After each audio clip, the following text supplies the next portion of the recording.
back. You're listening to Get Real, and I'm your host, Bob Gallagher. I'm joined in the studio today by our co-host, Job Durini. Job, welcome back. Welcome, Bob. And then we have a special guest from Lair Real Estate with us this morning, Antonia Vaughn. Did I get that right? Correct. You're with Lair Real Estate right in Worcester. Yep, right? in the Worcester office. And you go by Tony, correct? I do go by Tony, yeah. It's pretty easy, yep. Better than the Antonia. Well, we like easy. Yeah. So we invited you in to talk a little bit about real estate and how you got started. Now, until recently, you lived in the Boston area, correct? Yes, recently I moved to West Boylston in the summer of last year. And it's been a nice move because it's a big transition. It's a very quiet area versus the cities, a lot of hustle and bustle. So I enjoy it. My daughter does as well. Absolutely. Yeah. Now, what made you choose the Worcester area as opposed to Boston? Well, I mean, Worcester has a lot going on. In Boston, it's kind of like the same rigmarole, you know, and it's a change of scenery for me. Right. I like Worcester because it's busy and there's a lot going on. And there's a lot of moving parts right now, especially with them getting ready to have the new baseball team. And That's so exciting. It is exciting. Yeah. And all the development that goes along with it, too. Oh, yeah, We're absolutely. talking about more hotels, office space. I've had people calling me like, are there any lots that I can do like car parking lot? And I'm like, actually, no, there isn't. Few people might have beat you to that. Yeah, you should have started early last year. Yeah. But yeah, it's a lot going on over there. And good eats. Lots of good eats. Yeah. Things have changed a lot in Worcester like that we were talking before we got started today. Job, you were talking about your recent experience with the Worcester culinary scene. Yeah, it's a much different demographic that you see now out and about in restaurants. Right. Versus, I grew up in Clinton, have been a Worcester County guy for the majority of my life. It's actually just very good to see Worcester on the right path. Yeah. It's exciting. Yeah. It really is. It's becoming a city in its own right, not just Boston's western neighbor. No, it's not just the second biggest city like here's a weird statistic. It's guess what? Here are multiple million people ready to work, and the new industry is science, for lack of a more accurate description. Mm-hmm. It's more exciting than you can probably translate to the radio, Bob. That's probably true. But the look on your face definitely translates. Says it all. It does. So what made you choose real estate? Because you made the change relatively recently. Oh, yeah, absolutely. Well, Actually, from a scientist. That's a good point. I was working in a lab. I was working in cytopathology, and I'd been there for a while, probably about 15 years almost. And I made the transition mainly because of parenting reasons, and I wanted to be there more so for my daughter, but also taking a look at the way that the economy is right now for people who are low income, being a single parent, realizing how, difficult it can be to, rent an apartment or to buy a home, and to be an active participant in helping people, achieve that goal. Right. That was one of the reasons that I became a realtor. Excellent. And how long ago did you make the change? I did it in 2016. Oh, wow, so not that long ago. No. But enough time to get some experience, which is good. Oh, yeah, absolutely. Yeah. That's another reason why I came to Worcester. I was in the Boston area, and nothing was happening for me. And literally, when I moved up here, probably not even a month later, I did a transaction, then I did another one, and then I was like, oh, wow, okay, so this is where I'm meant to be. Yes, this is where it all happens. Yes, yeah. I think the entire county, but specifically Worcester, has some unique real estate opportunities, the price range itself. Oh, yeah, absolutely. I see that there's a big difference from the city, from Boston City to up here, but that is changing, I feel, at the very moment. And I see that there's a lot of different type of real estate, like equestrian. I didn't see that in Boston. No. I didn't see a lot of farmland in Boston. There's so much, like in Rutland, there's so many different diverse areas when you come up this way into Western Mass. It's really great. Which is another interesting point, selfishly, on the Ross side, that those areas, a lot of those homes, people don't realize qualify for 100% financing through the USDA. Right. If they're in a certain income segment. So some of the customers that you're looking to service in that middle income bracket would qualify for 100%, and where in other areas they would not. Yeah, and it's a great thing. Yeah. That is great. Yeah. So do you have a lot of other friends that want to move out here now from Boston? Actually, no. And do they want I did mortgages? Thanksgiving, right? I did Thanksgiving at my home, and everybody drove up from Boston. Oh, awesome. And by like 9:30, they're like, "Oh, that drive up here? Okay, so we're leaving." Yeah. So I haven't persuaded any people up this way yet, but I'm sure in the long term, those things will happen. Yeah. Definitely. Well, just if you look at just the difference in price from really anywhere around Boston to anywhere around Worcester, it's got to be a difference of at least $500,000. It is. It's a big difference. On top of you get a lot more home for your money up here. Right. You get a lot more land. And depending on where somebody wants to be, there's a lot more going on. Boston is Boston, and don't get me wrong, there's tons to do, but you don't realize how many diverse things you can, once you get into Western Mass and you start seeing all of these different farmlands and what they have to offer. There's like Davis Farmland we were talking about near Sterling, and they have the petting zoo, which is great. You're not going to find that in the city. Right. You know what I mean? So there's a lot of things that you can get involved in here in Western Mass that you wouldn't be able to take the opportunity to do if you were living in a city. Yeah, it's true. So then it's like it feeds to everything. Like a city of Worcester, you can live in the city and still have access to the type of like produce and stuff like that someone who is a farm to table type person. Right. Like that really doesn't exist in Boston. That's a big pretend joke.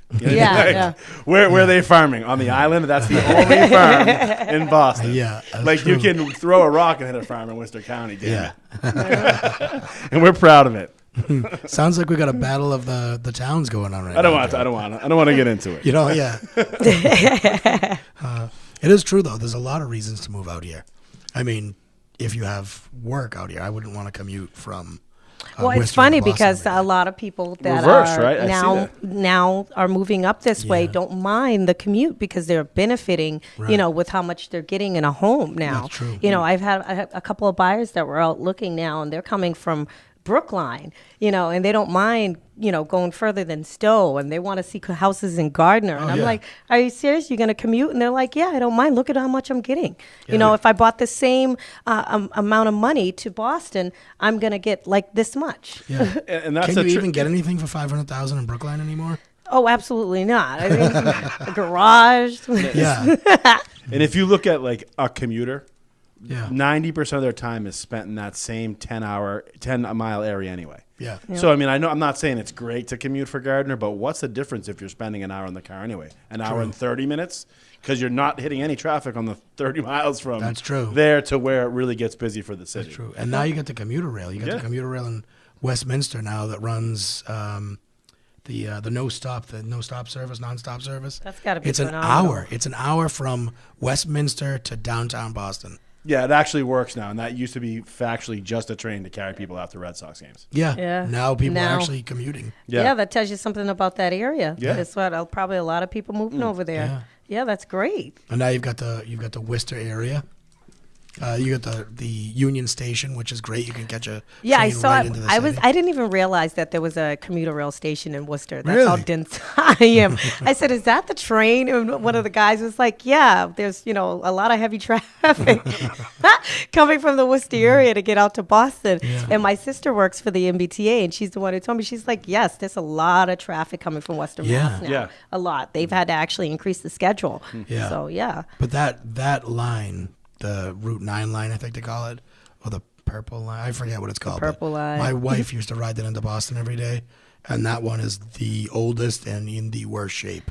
Yeah, they need a little bit of help. Yeah, that part needs to be A little upgraded. bit more tax dollars. Yeah. Yeah, but you can still get into Boston in hour and a half from Worcester, which is not bad considering a drive. I'd rather would take the probably train, than be in the car. And you can do something while you're on the train. In the car, you're stuck just driving, yeah. or just sitting in traffic. Yeah, the commuter rail seems very sensible, Yeah, especially with all the moving around people are doing. yeah, One thing I want to touch on a little bit, because we're focusing on Worcester County, and we don't always on this radio show, which Yeah. is, kind of where we are. yes, I have a affinity towards, obviously.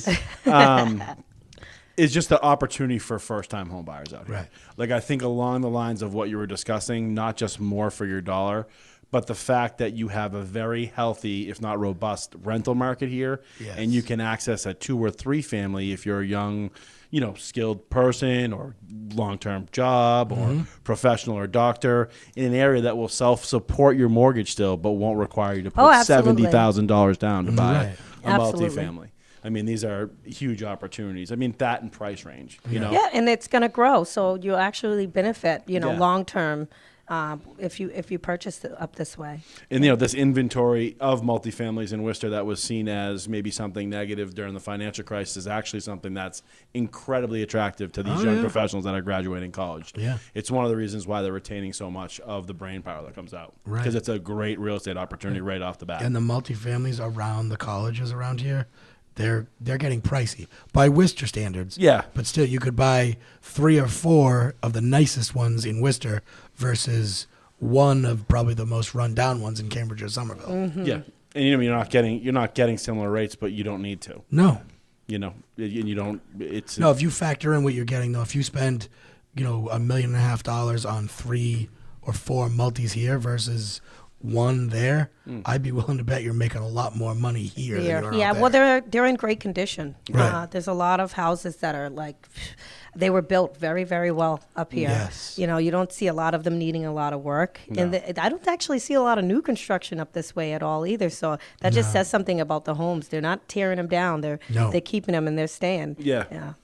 Typically not inside the city, and that's different from Boston. Just my recent trips anecdotally to Boston have been everywhere. There's a blank spot. There's a tractor and a permit on it. There's not much available. No. No. And that's why you see a lot of the tear downs once you cross that 128 line. Yeah. Although it's even starting to creep out west now.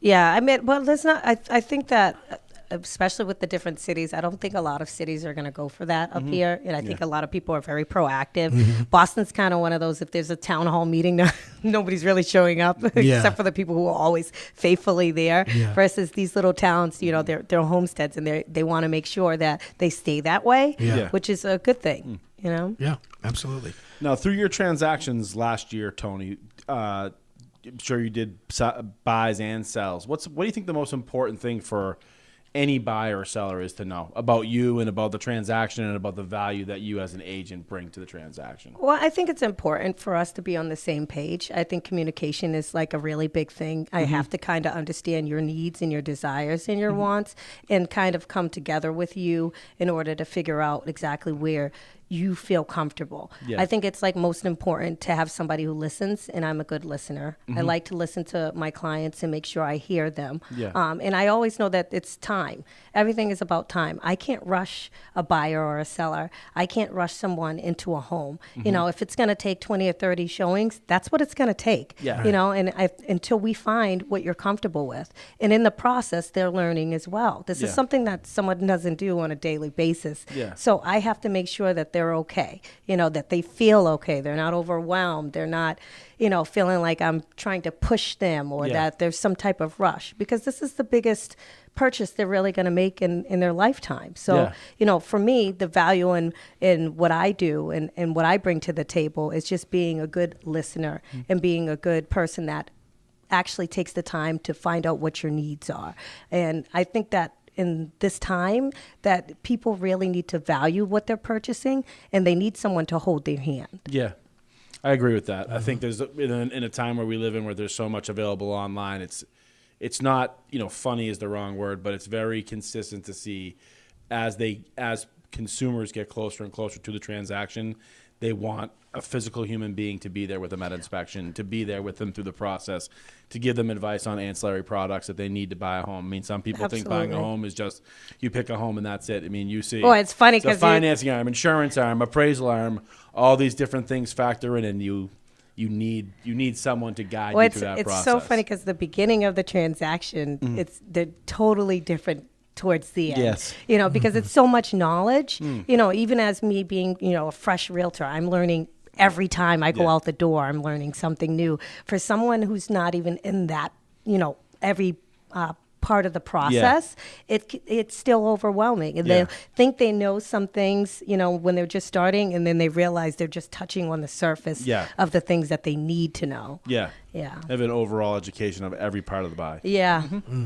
Excellent. Now, one of the things you mentioned before we got started today, Tony, was that you have a drive to help build houses for the homeless. Can you tell us a little bit about that? Absolutely. So when I first decided I wanted to go into real estate, my actual driving force was seeing that there is so little development for low income. I know that, you know, the state requires a couple amount of units, but I think there should be really, you know, a bigger portion for people who are struggling with their finances, because everybody goes through that moment in life. Nobody just walks in unless they have that silver spoon in their mouth and their parents have given them that legacy without that struggle. And I think that we need to help one another with that. So for me, I've decided to create a foundation.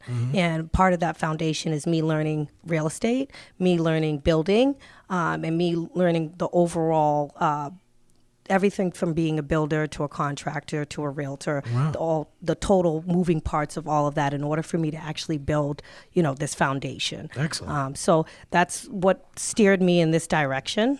That's great. That's a great way to go.